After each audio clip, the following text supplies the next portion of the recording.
প্রতিবাদের একটি সংস্কৃতিমূলক ভাষাই হচ্ছে অঙ্কন।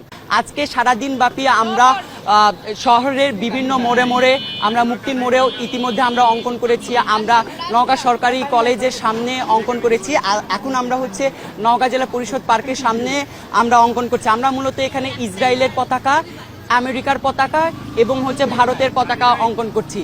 কারণ হচ্ছে তারা সরাসরি মানবাধিকার লঙ্ঘন করছে, তারা মানুষের উপর নিপীড়ন নির্যাতন চালাচ্ছে এবং এই ধরনের কাজের মাধ্যমে তারা যেই ধরনের নিপীড়ন এবং নিষ্ঠুরতা মানুষের সামনে জানান দিচ্ছে, এটির একটা ভাষা হিসেবে আমরা এই গ্রাফিতিগুলো করছি, এই অঙ্কনগুলো করছি।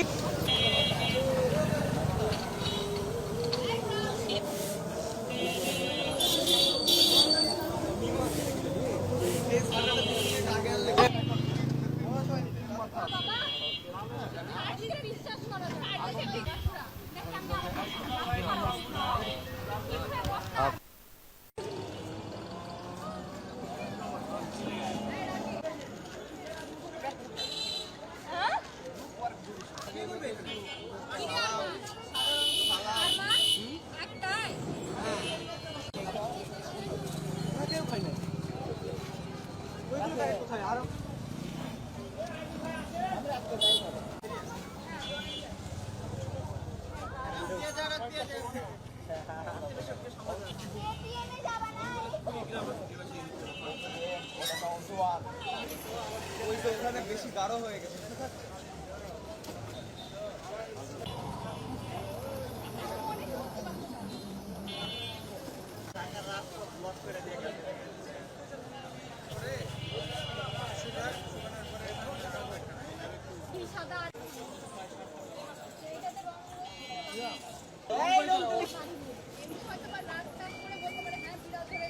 আজকের কর্মসূচিটা মূলত করতেছি প্রতিবাদ কর্মসূচি।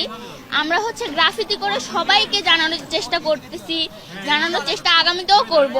আমরা হচ্ছে আবার এমন কোনো প্রোগ্রামও করব যে প্রত্যেকটা দোকানে গিয়ে আমরা তাদেরকে অনুরোধ করে বলবো, আপনারা ইসরায়েল পণ্য কখনোই দোকানে উঠাবেন না, ইসরায়েল পণ্য কিনা থেকে বিরত থাকুন।